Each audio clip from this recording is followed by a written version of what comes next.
Ivoria, entendez par là la communauté ivoirienne d'animation. Vous l'avez constaté, lorsque le Zouglou s'invite à Dakar, c'est le résultat. J'espère que vous avez aimé. Nous sommes aujourd'hui dans la joie parce qu'en ce moment même où nous enregistrons cette émission, eh bien, le Sénégal a battu la Pologne sur le score de 2-1. Et voilà, c'est un grand bonheur pour nous d'être là. Et j'ai envie de dire, Yexcellenti Jam. Yexcellenti Jam, voilà.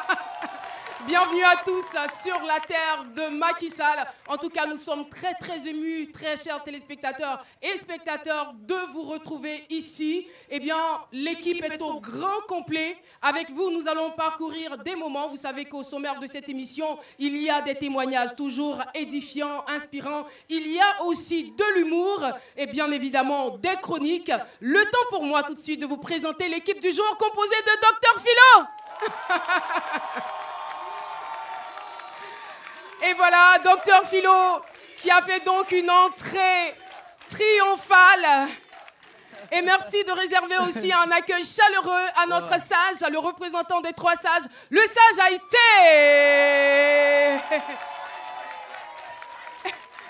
Et notre mannequin, le mannequin de l'équipe, la grande Jessica Bomba.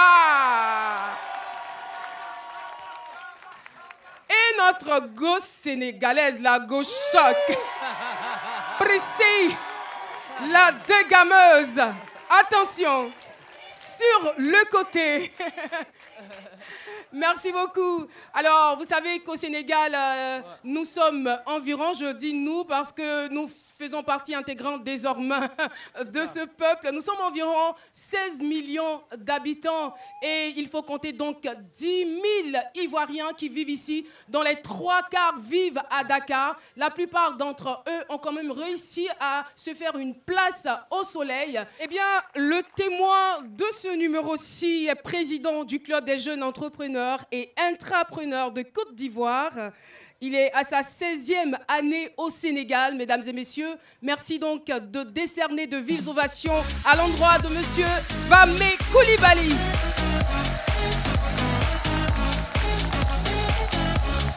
Au sein de ce club, plusieurs membres. Et nous aurons dans quelques instants l'occasion d'écouter son édifiant témoignage. Monsieur Koulibaly, bonsoir.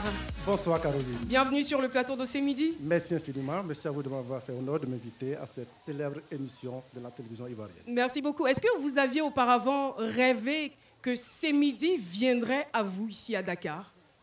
Sincèrement, non. Non, je n'ai jamais rêvé à cela. Mais dites-moi un peu, quand vous regardiez ces midis, vous disiez peut-être je serai un jour à Abidjan pour donner mon témoignage aux Ivoiriens.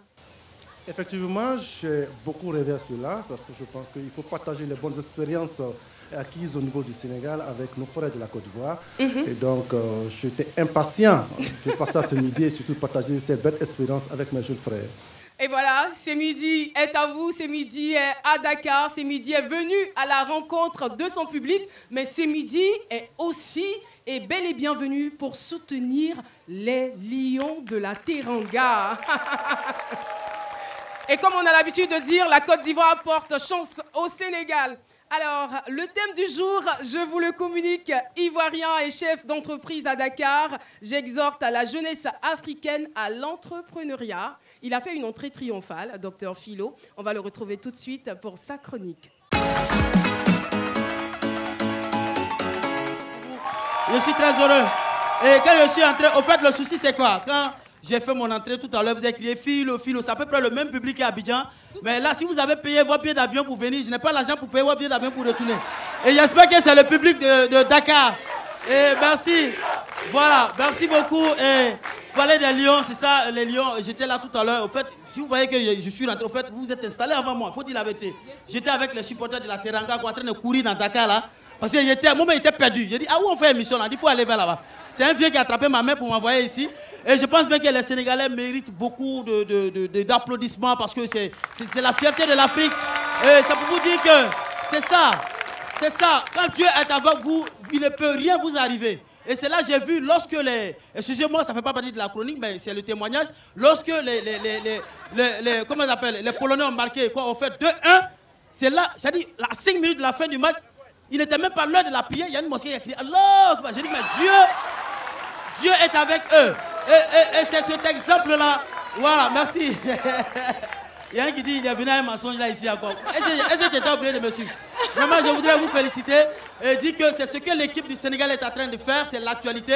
Entreprendre, c'est ça. Vous êtes un chef d'entreprise. Et ça y est, vous exhortez la jeunesse africaine à l'entrepreneuriat. Et c'est ce que nous faisons. Nous sommes venus au Sénégal ici. Nous sommes venus, c'est aussi de l'entrepreneuriat.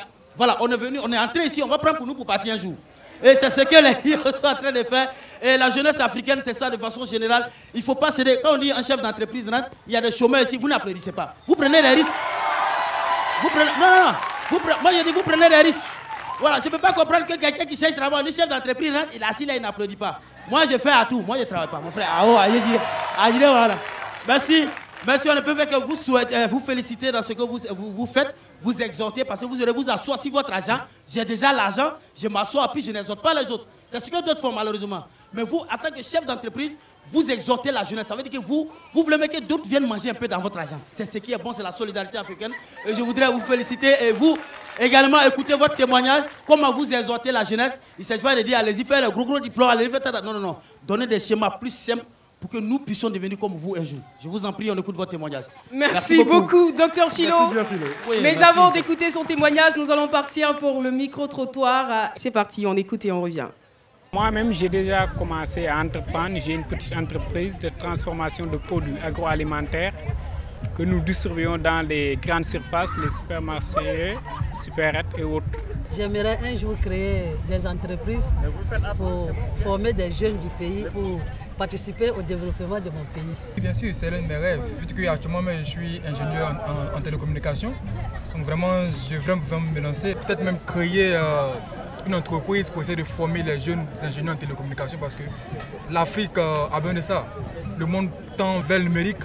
Moi, j'ai fait une formation en télécom, donc c'est vraiment bien de créer une entreprise pour essayer de former mes jeunes africains. J'aimerais bien faire mes premiers pas. Parce que juste que je dirais qu'il y a la liberté totale. Et quand il s'agit de l'Afrique aussi, il va falloir tout simplement en profiter et faire tout pour l'Afrique. Donc c'est cette raison qui me pousse tout simplement à me lancer dedans. Je vais plutôt me lancer dans les produits corporels, cheveux, à base de tout ce qui est bio. Ça m'intéresse beaucoup. J'aimerais me lancer dans l'entrepreneuriat, spécialement dans l'événementiel, bien sûr. Et j'aimerais vraiment grandir dans ce domaine-là. Merci beaucoup pour ces différentes interventions. Nous sommes de retour après la question du micro-trottoir. Je vous rappelle le thème du jour. Ivoirien et chef d'entreprise à Dakar. J'exhorte la jeunesse africaine à l'entrepreneuriat. Alors, Vamé Coulibaly, je rappelle que vous êtes président du Club des jeunes entrepreneurs et intrapreneurs de Côte d'Ivoire. Mais ce que je n'ai pas encore dit, c'est que vous êtes originaire de la Côte d'Ivoire. Donc, vous êtes ivoirien. Et on ne sait pas si ça a été un choix volontaire pour vous de venir vous installer ici à Dakar. Alors, ma question est la suivante.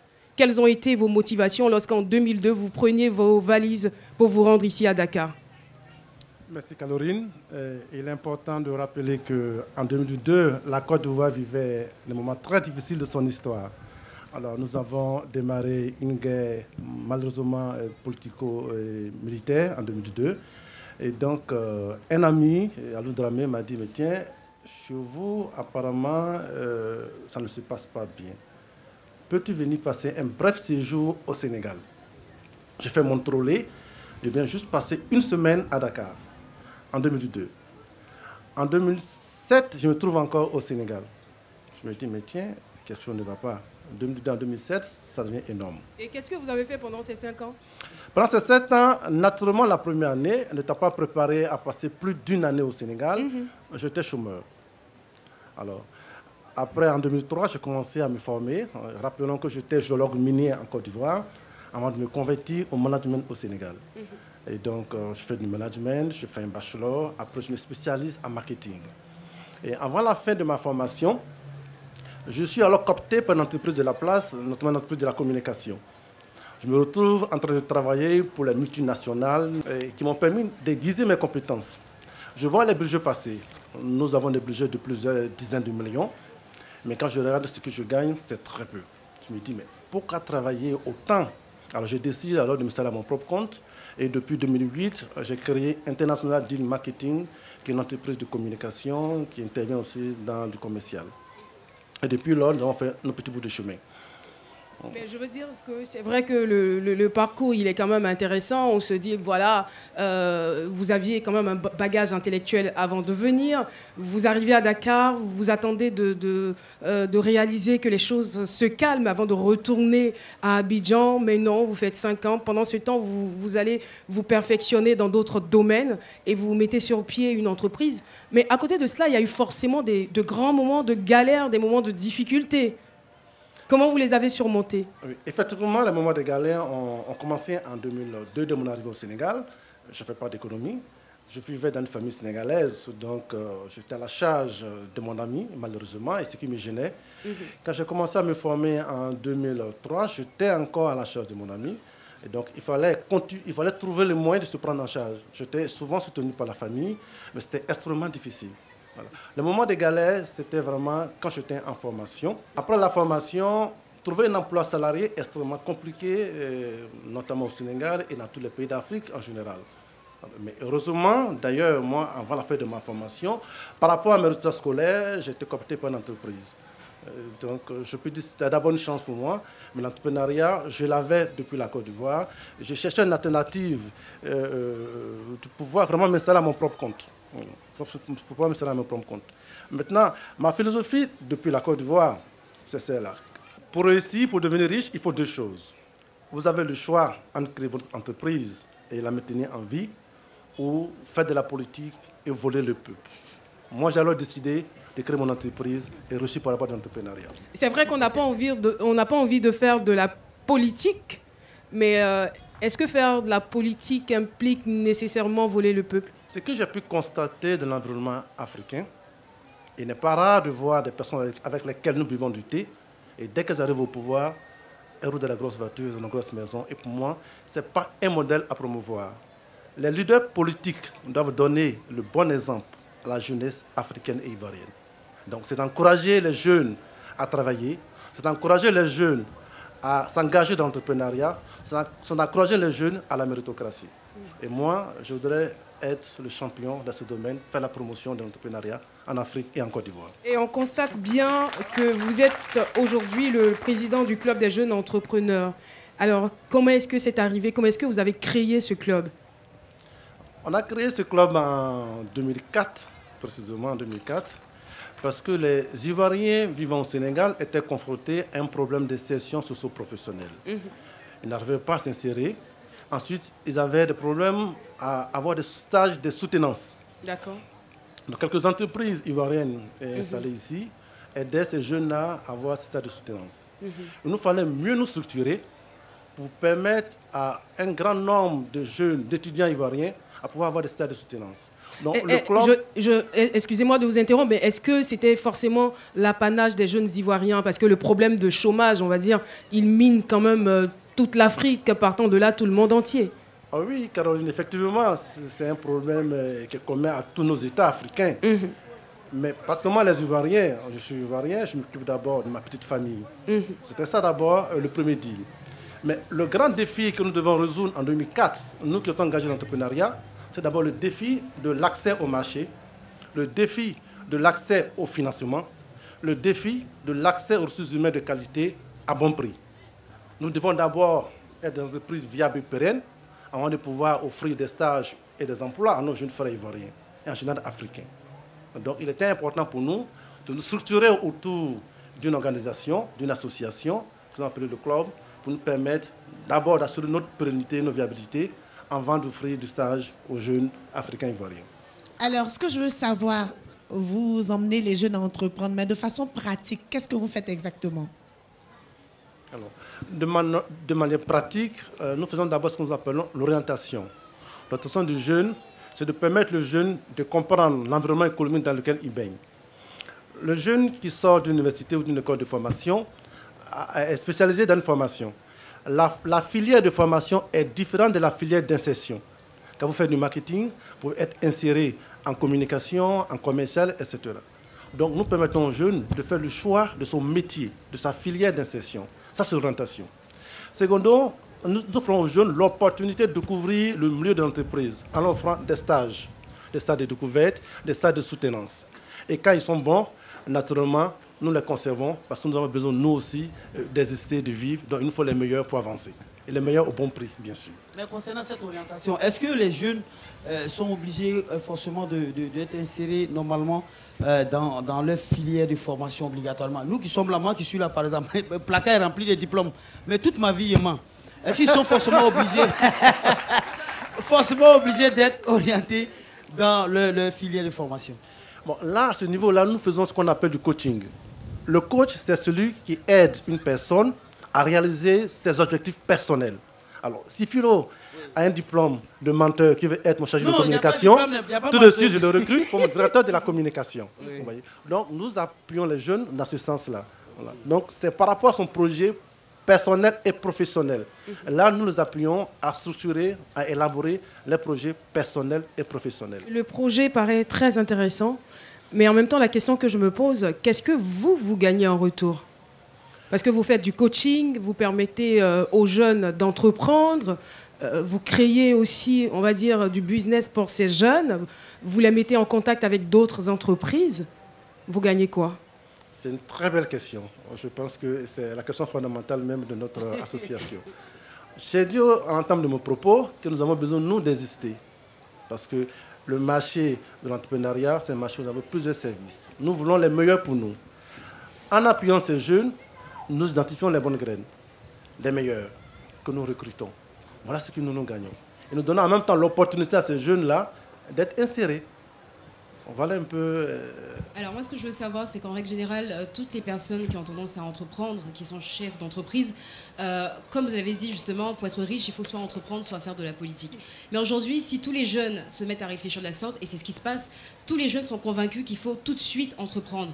Est-ce que finalement, ce ne serait pas important de mentionner à ces jeunes-là qu'il serait important de passer par la formation, d'avoir des expériences déjà, parfois, même si c'est juste une expérience de 5 ans en entreprise? Parce qu'aujourd'hui, un jeune, il sort de l'université, tout ce qu'il a en tête, j'ai un projet, je veux être chef d'entreprise. Est-ce qu'on peut se lever un matin et devenir chef d'entreprise sans être déjà passé dans une entreprise soi-même?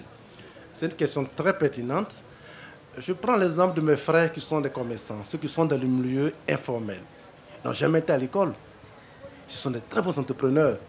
Je me souviens, Bolou, un de mes membres, me disait, j'ai été voir un vieux, M. Doumia, qui lui explique les techniques opérationnelles de la fiscalité. Comment payer moins cher sa fiscalité? Bolou a fait un master en finance et fiscalité.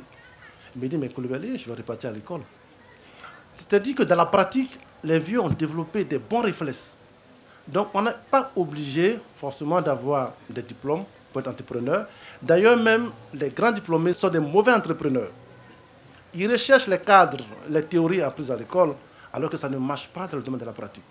Donc, pas besoin d'être forcément un super diplômé pour réussir l'entrepreneuriat. Il faut avoir la fibre entrepreneuriale. Et dans l'entrepreneuriat, on a plusieurs types. Cette fibre dont vous parlez, comment est-ce qu'on l'acquiert? C'est en aiguisant ses compétences. C'est en baignant dans un environnement où nous avons des entrepreneurs qui nous inspirent.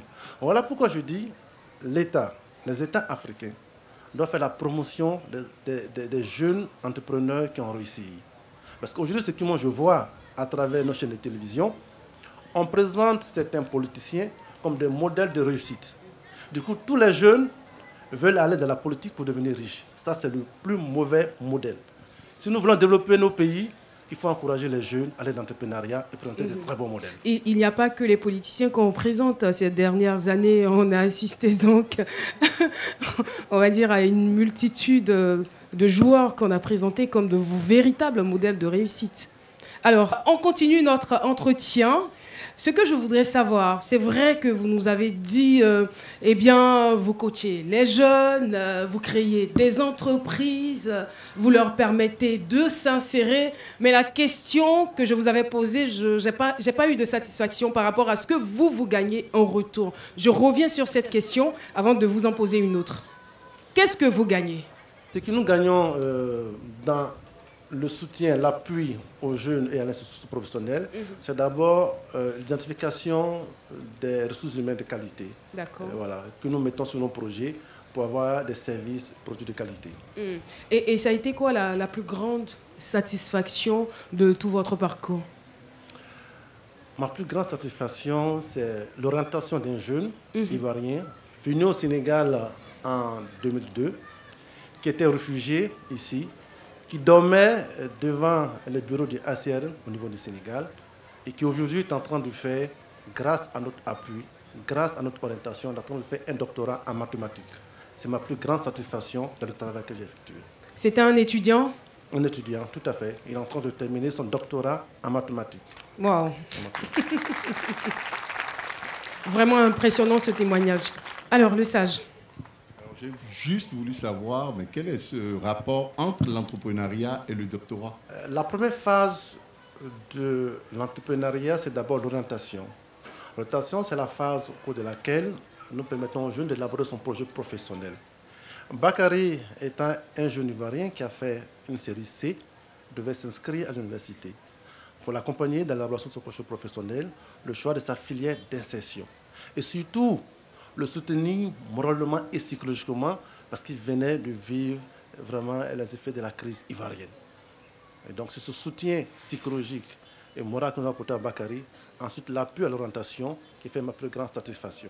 Je n'encourage pas forcément tous les jeunes Ivoiriens à s'installer ici à Dakar, mais la question que je vais vous poser, c'est de savoir, est-ce que vous pensez qu'étant à Abidjan, vous auriez réalisé ce grand rêve? Franchement, je pense que non. Non, parce qu'au Sénégal, j'étais baigné d'un environnement de défis. J'avais besoin de survivre. Ensuite, l'environnement dans lequel j'ai baigné a aiguisé certaines compétences entrepreneuriales. J'avais des opportunités à saisir. En Côte d'Ivoire, je ne pense pas, parce que je ne manque de rien. Je ne suis pas d'une famille riche, c'est une famille modeste. Mais j'ai vécu certaines expériences à Dakar que je n'aurais pas vécues en Côte d'Ivoire. Et la source de ces défis-là, je veux dire, ce sont les difficultés que vous avez rencontrées. Tout à fait, les difficultés. Les difficultés. Et la galère du Sénégal m'a permis de voir autrement la vie. Il faut le dire. La galère, ce n'est pas toujours négatif. Voilà. Et la galère du Sénégal, ça donne quoi? Quelle est la différence entre la galère du Sénégal et celle d'Abidjan? La galère du Sénégal, particulièrement, tu ne peux pas manger du gaba, oui, tu ne peux pas manger du placali, alors qu'en Côte d'Ivoire, avec 200 francs, on peut se nourrir.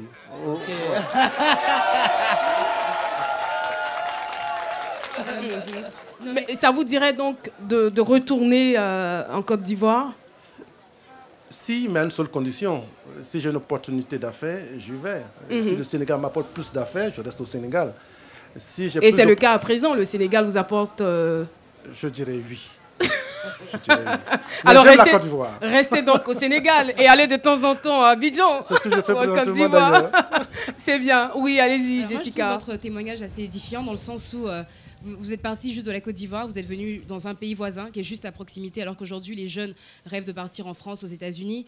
Mais ma deuxième question, c'est de savoir, est-ce que finalement, être étranger, est-ce que c'est facile de monter une entreprise? Est-ce que c'est facile d'entreprendre? Ou est-ce qu'on a des difficultés parce qu'on n'est pas forcément de ce pays-là?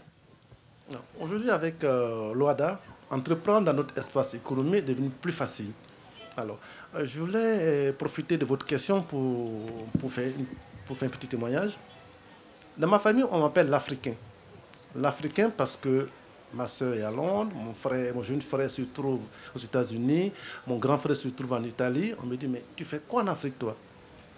J'ai dit, mais vous voulez que moi j'aille avec mon master, mes 2 diplômes, mes doctorants, aller en Europe, aux États-Unis, pour aller laver les assiettes, pour aller être un gardien devant une supérette? Jamais. Mais non, je ne sais pas payer ma juste valeur. Je préfère rester en Afrique, au Sénégal, faire mes affaires, porter le costume, ouvrir la belle voiture. Ça fait son effet, effectivement.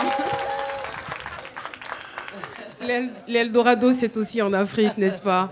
Merci beaucoup pour ce témoignage.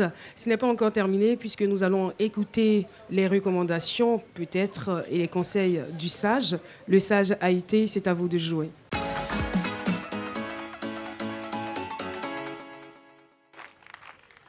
Merci, Monsieur Vamé. Vous êtes pour nous une espèce de chante de l'entrepreneuriat.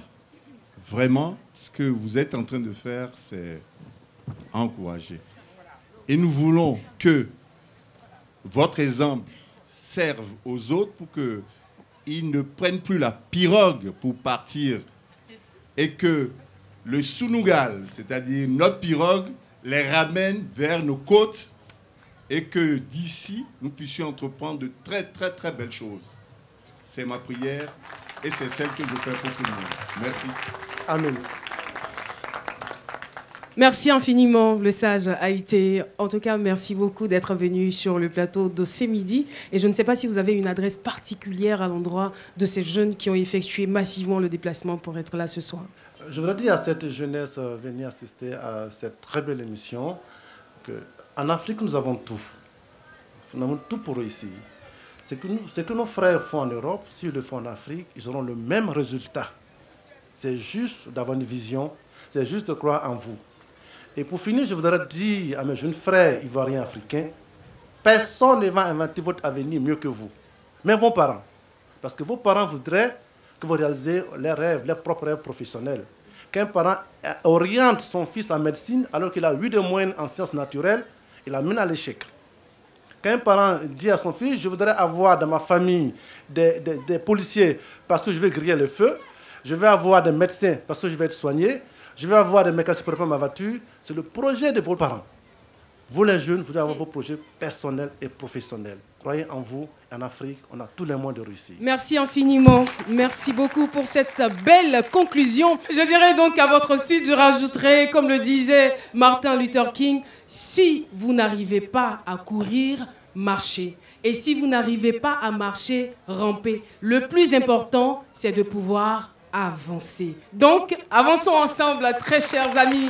Merci infiniment d'être passés sur notre plateau et je voudrais qu'on puisse saluer ensemble l'amicale des élèves, étudiants et stagiaires ivoiriens au Sénégal, la Messis, dont le président est Moustapha Sall. Moustapha Sall, merci à vous d'être venu. Merci aussi à l'amicale des jeunes. Alors, l'émission se poursuit. Vous le savez bien, elle est aussi parsemée donc, de chroniques. La première de cette émission, c'est celle de Jessica Bamba. Le club, c'est midi. C'est maintenant.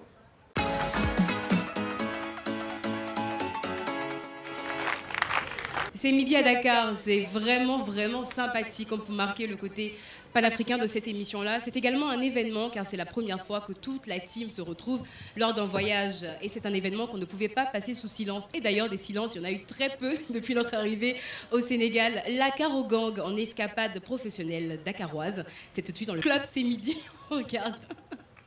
C'est midi et de sortie, toute la Caro Gang ainsi que l'équipe de production se retrouvent chez nos chers voisins, les Lions de la Teranga. C'est midi au Sénégal, sympa. 4 jours d'émission à Dakar pour notre plus grand plaisir. Mais comment s'est déroulée cette petite escapade professionnelle? Je vous invite à le découvrir à travers mon smartphone. Le club c'est midi, c'est parti. Regardez les valises des gens qui voyagent juste pour une semaine. Non, regardez. Est-ce que c'est midi? Premier voyage de groupe pour la team, alors vous comprendrez toute l'excitation à l'aéroport. On embarque, mais pas de décollage sans avoir passé les derniers appels.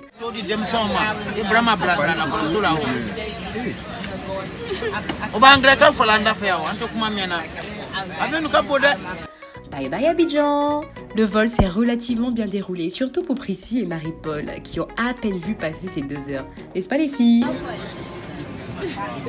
Atterrissage, nous y sommes. Bienvenue à Dakar, Nagadef. Ici c'est Dakar, ici c'est Dakar, ici c'est Dakar, ici c'est Dakar, ici c'est Dakar, ici c'est Dakar. On va manger le tchèp. Ici c'est Dakar, ici c'est Dakar, ici c'est Dakar, ici c'est Dakar. Direction l'hôtel, un trajet d'1 heure qui ne se fera certainement pas sans gaieté.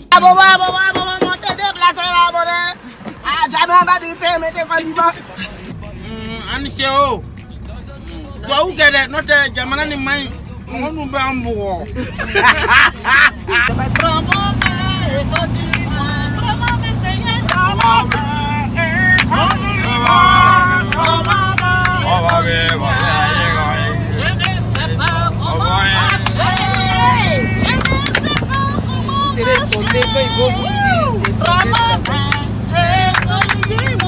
Arrive à à l'hôtel, pas une minute à perdre. Il faut profiter de chaque seconde dans cette sympathique ville. Il y a de quoi faire. Un repas ingurgité à la volée, une petite réunion de mise au point et direction le monument haut de 52 mètres réalisé en cuivre. Impressionnant. Alors là, on vient d'arriver sur la place du monument de la Renaissance, qui est un monument plutôt important du Sénégal, sinon de la ville de Dakar. Séance photo pour certains, tournage de capsule pour d'autres, une visite qui a réjoui toute la team. Si le monument de la Renaissance a fait son effet, eh bien le prochain site, quant à lui, nous a transportés dans l'histoire.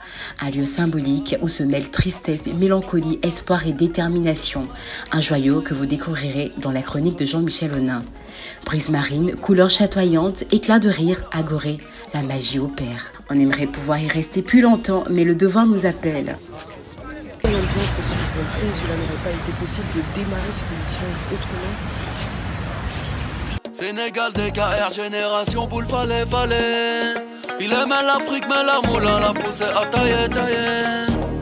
Le plateau est installé, la team est au grand complet. On est prêt à démarrer cette aventure dakaroise qui ne sera certainement pas de tout repos. La suite de cette magnifique aventure dans les émissions spéciales C'est Midi à Dakar. À bientôt! Et ça ne faisait que commencer. Alors j'ai envie de dire que ce voyage a été vraiment, parce qu'on y est toujours, hein, mais hyper sympathique parce qu'on a découvert des choses. Par exemple, j'ai découvert que Jean-Michel Honin adorait le jus de carotte, que Dr Philo avait peur de l'avion et surtout était un as de la nourriture. Tout sauf ça, On a également découvert que Marie-Paul Adjé est passionnée de sommeil. Que le sage n'est pas toujours très sage, mais surtout que Priscilla Desgameuse est 100% sénégalaise, les gars. Franchement, c'est votre enfant, regardez-la. Et la suite de l'aventure, évidemment, en regardant toutes ces émissions spéciales C'est Midi à Dakar. À très bientôt. Et qu'est-ce que Prissy a constaté? Elle a découvert sur Jess? Que Jessica avait peur des souris.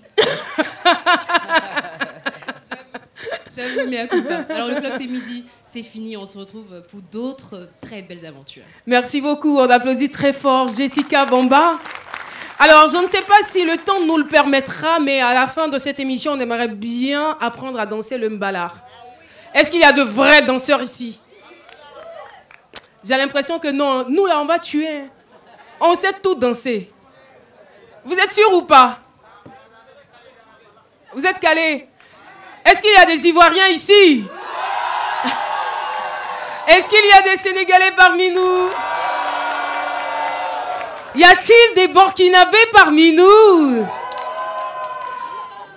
Les Nigériens? Les Maliens? Les Tchadiens? Ah, toute l'Afrique est représentée alors. Est-ce qu'il y a des Africains de chez Africa? Des Africains qui sont fiers d'être Africains?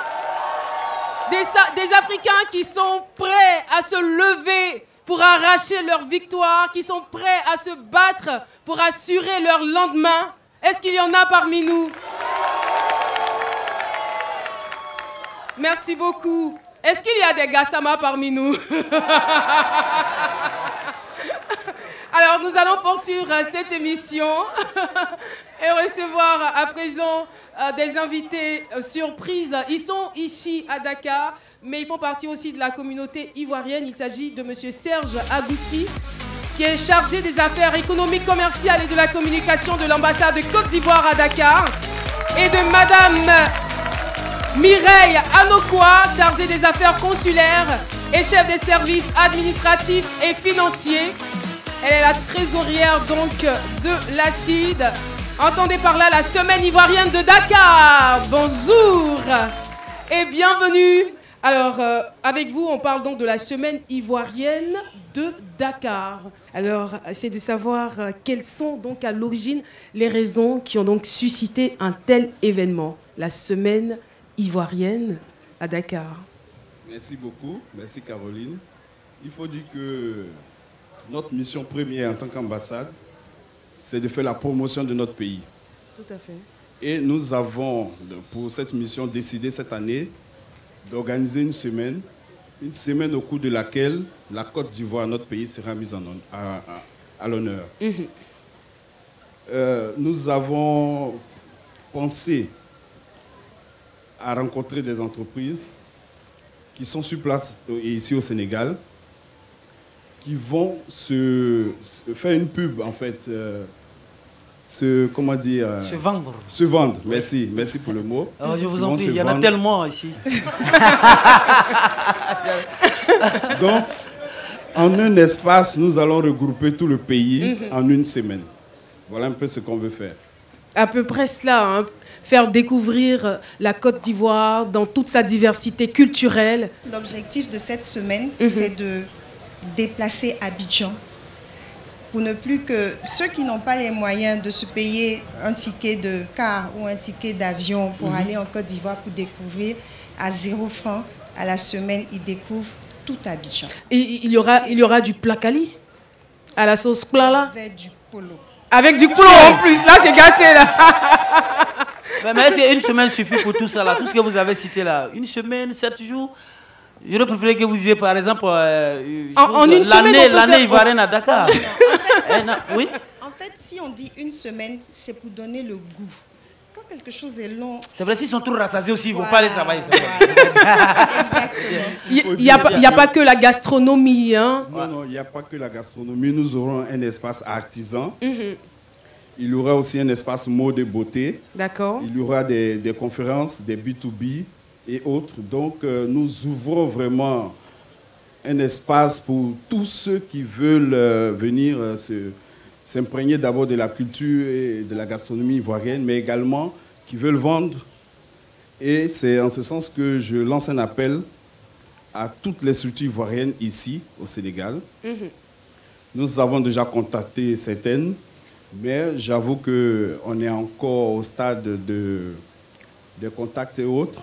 Mais déjà, à ce niveau-là, ne vous inquiétez pas. Juste après, je ne sais pas si vous l'avez déjà contacté ou... Bien sûr. Ah, d'accord. On en a parlé. Ok. Donc, voilà. Nous serons présents à cette grande manifestation. Il vient de le confirmer. Merci beaucoup, Monsieur Koulibaly. Alors, tout à l'heure, vous parliez donc de conférence. Le thème retenu est la monnaie électronique, moteur de développement de l'inclusion financière dans la zone UEMOA. Cas du Sénégal et de la Côte d'Ivoire. Oui. Alors, à ce niveau-là, il y aura forcément des ateliers, des séminaires, tout cela. Effectivement. En fait, quand on écoute le thème, il a l'air un peu trop technique. Tout tourne autour de l'argent. L'argent, c'est vraiment le nerf. Tout ce qu'on fait, c'est autour de l'argent. Et aujourd'hui, avec les nouvelles technologies, on n'a plus l'argent papier, l'argent pièce, on a de nouvelles manières de dépenser et d'acheter. Et ces nouvelles manières-là permettent à une frange de la population qui était vraiment écartée du système de se rapprocher. Par exemple, je prends tout simplement une dame qui fait son petit commerce. Elle n'a plus besoin d'avoir forcément le registre de commerce, elle n'a plus besoin d'avoir forcément toute la batterie de documents pour ouvrir son compte avec les mobile money, les trucs vraiment simples. Elle peut avoir un compte, elle peut développer son activité. C'est en cela qu'on parle d'inclusion financière. L'inclusion financière, c'est l'offre à cette frange de la population pour rentrer dans ce qui est formel. Donc, il y aura forcément des spécialistes qui vont venir éclairer la lanterne du public. Oui, bien sûr. Il y aura plusieurs ateliers. Voilà, la grande conférence qui est sur le thème que vous avez cité tout à l'heure. Ensuite, il y aura, vous savez, quand on utilise les cartes bancaires, on utilise un certain nombre de choses, la monnaie électronique, de fois, on se fait gruger. Et on ne sait pas vraiment vers qui se tourner, comment faire. Donc, il y aura un atelier sur ce thème qui sera animé par un expert en Côte d'Ivoire, le colonel Ouattara Deltibien, qui est le directeur de la DITT. Mais vraiment, j'invite tout le monde à venir pour comprendre, parce qu'on utilise des choses, mais on n'a pas forcément l'information autour des choses qu'on utilise. Et à cette semaine-là, on invite tout le monde pour venir comprendre ce que c'est et puis faire avancer les choses. Merci beaucoup. Merci à vous, Madame Mireille Anokoa. Je rappelle que vous êtes chargée des affaires consulaires et chef des services administratifs et financiers. Vous êtes aussi la trésorière donc, de la CID, la semaine ivoirienne de Dakar, qui est donc à sa première édition. Alors, n'hésitez donc pas à vous déplacer du 6 au 12 août 2018 à la place Souvenir de Dakar. Merci infiniment d'être passé sur notre plateau. Voilà. Alors, si vous n'applaudissez pas bien, ils ne vont pas partir. Il faut bien applaudir pour qu'il puisse partir. Merci beaucoup. L'émission se poursuit. Dernière chronique que vous attendez certainement avec beaucoup d'impatience. C'est Potenstar avec bien sûr Prissy la dégameuse. Alors, on part maintenant sur la vengeance des femmes contre les hommes à travers le bin-bin. Vous savez, généralement en Afrique, quand il y a le foot, Caroline, les hommes nous abandonnent. Les femmes sont négligées et tout. Et à Dakar, les femmes ont décidé de mettre la barre haute. Elles ne s'amusent pas. Et pour vous prouver justement qu'elles ne sont pas là pour rire, elles ont associé le numérique à la séduction. Je me suis déplacée spécialement. Mon papatoya est arrivé au marché HLM. Laissez-moi vous montrer les dernières sorties des Bindin, ce qu'on appelle Baya en Côte d'Ivoire. Alors, je vais vous présenter Facebook. Merci à mon mannequin Jessica. Voilà. Facebook. Dès que tu portes, monsieur répond à toutes tes invitations. Il commente tous tes plats et il publie ton nom partout, partout, partout. On passe au numéro 2. Je vous présente Snap. Ça, c'est Snap. Voilà. Vous remarquez que quand vous faites une vidéo sur Snap, ça disparaît 10 secondes après. Quand vous portez ça, vous énervez monsieur, il oublie tout 10 secondes après. Il ne se fâche pas. Ça ne dure pas. Tout de suite, il oublie. Alors, on a WhatsApp. Voilà, ça, on appelle ça WhatsApp. WhatsApp partage et reçoit toutes sortes de fichiers. Donc, quand vous portez ça, comme monsieur est content, il dégage la joie sur toute la famille. Donc, vous avez les fichiers, les membres de la famille, la belle-mère, le beau-frère, les enfants. Tout le monde est content à la maison. Voilà. Et on passe au Viber. Ça, c'est le Viber. Voilà, à l'image du Viber, il est sombre parce qu'on a l'impression que Viber n'est plus à la mode. Mais il scintille toujours. Donc, il est toujours là. Viber est toujours là. On a le Chouraï. Ça, c'est le Chouraï. Voilà. Les bayas, ou si vous voulez, les bin-bin parfumés. Donc ça, vous pouvez mettre votre parfum, vous portez. Quand monsieur vient et qu'il s'en va chez l'autre, quand il arrive là-bas, là, c'est son image, c'est votre image que l'autre voit. Elle-même, elle chasse monsieur. Elle le chasse. Voilà. Et pour terminer, à travers cela, on passe des messages. Vous pouvez passer des messages. Vous voyez, c'est écrit, je sais quand tu présentes, voilà. On a mon amour, on a bébé, on a je t'aime. Donc vous pouvez passer votre message. Pour toutes celles qui ont leur gars avant, là, vous pouvez écrire laisse l'argent. Voilà. Vous pouvez mettre ça. Ça, c'est mon préféré. Vous mettez chérie, laisse l'argent. Vous pouvez mettre tu ne sors pas le soir. Ça dépend de vous. Vous pouvez passer toutes sortes de messages. Donc, mesdames, vous qui pleurez, maintenant, il y a la solution à Sandaga ou à HLM. Pour ne plus pleurer, surtout pendant les matchs. Je vous remercie. Merci beaucoup. Merci beaucoup, Prissy. Alors, il y a quelqu'un qui me disait dans le public, mais pourquoi vous avez envoyé ça? Quand moi je vois ça, je meurs. J'imagine le nombre de fois qu'il est mort. Quand vous partez jouer vos foot, nous on meurt. Donc on vous attend ici, les bin-bin. Alors, public de Dakar, est-ce que vous êtes contents? Et nous donc, en tout cas, c'est un véritable bonheur pour nous d'être avec vous. L'émission est terminée, mais ce serait quand même trop facile qu'on parte comme ça. Je vais demander donc le meilleur danseur de Mbalar. Voilà, il va venir et on va donc livrer une compétition entre lui et nous. Nous aussi, on va donner notre meilleur danseur. Notre meilleur danseur, c'est Philo. Alors, qui peut donc se comparer à Dr Philo? Voilà, il a les encouragements de Monsieur Koulibaly. On a besoin d'un danseur ou d'une danseuse. Soyez courageux. Soyez courageux.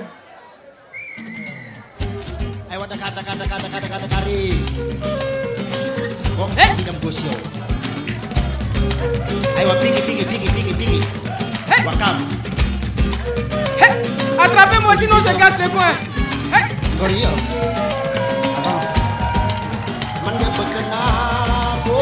Bonsoir. Comment vous appelez? Ah, tu m'appelles Bachir. Bachir. Bachir, tu n'as pas peur de Dr Philo? Je m'appelle Bachir le beau gosse. Bachir le beau gosse, attention, hein. Attention, hein. Alors, monsieur Koulibaly, Bachir le beau gosse, opposé à Dr Philo. Alors, très rapidement, voilà, les adversaires donc se saluent. Alors, qui est pour Bachir le beau gosse? Et qui est pour Dr Philo? C'est parti.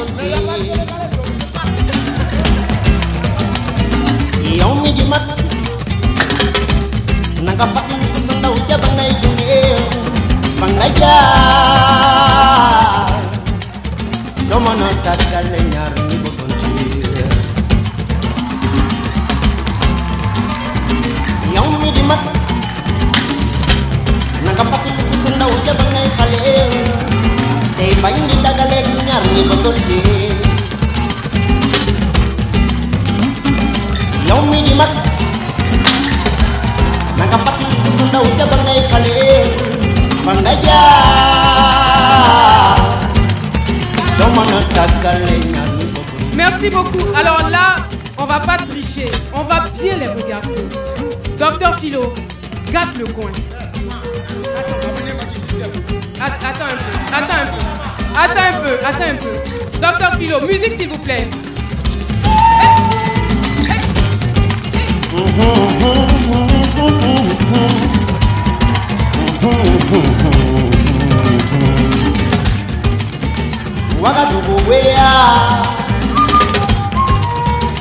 Merci. J'ai dit, est-ce que dans le balard là, on a besoin de faire sortir la langue? Bachir le beau gosse, c'est ton tour. Gâte le coin. Allez Bachir. Hey. Waouh. Nagade. Hey. Hey. Aïe.